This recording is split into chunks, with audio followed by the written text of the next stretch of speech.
कैसे? वो कैसे जिंदा हो सकता है? वो मर चुका था। नहीं, वो मरा नहीं है, जिंदा है।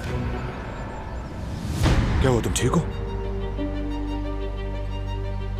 लेकिन ये नामुमकिन है। वो खाई से गिरा था। हमने अपनी आंखों से देखा था उसे गिरते हुए। ये कैसे हो सकता है? मुझे देखो, मेरी आंखों में देखो।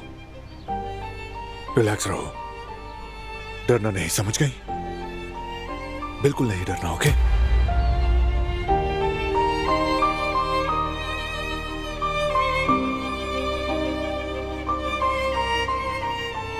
ठीक है। जो शख्स हमारे घर में घुसा, हमारे बेटे के पास तक आया, वो भी वही था। पता नहीं, लेकिन पता चल जाएगा।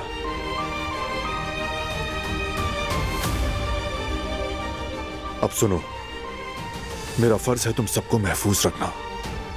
तुम्हें, हमारे बेटे को, हमारी फैमिली को कोई नुकसान पहुंचने नहीं दूंगा।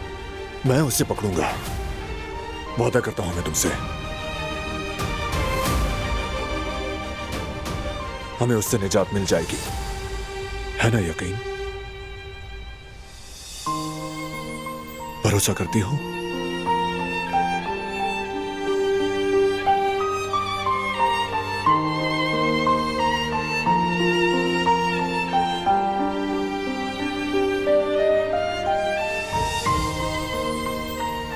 चलो अंदर चलते हैं, सबको इसका पता होना चाहिए।